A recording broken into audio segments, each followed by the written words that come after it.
Nakauwi ko guys. Tapos ito pala yung gamit kong shoes ngayon. Oh, diba? Perfect. May sapatos guys. Ayun. Ayan siya. Ano ba yan? Yung sipot ko. Ang comfortable niya sa paa guys. So, ayun. Sa mga gustong bumili ng ganitong shoes, 100 plus lang sa TikTok.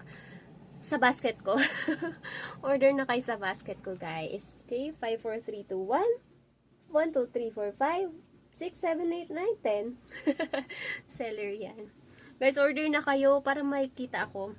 By the way, kaka-affiliate ko lang yesterday. Nag-start ako. Pero, yun. Sana kumita ako. Kasi kailangan ko ng extra income. Yan si Pochi. And mag-start na ako mag-work. Inumin ko pala itong hindi na comfortable yung ko. Inom ako ng Lola Remedios. Pakita ko sa inyo. Bis lang ako.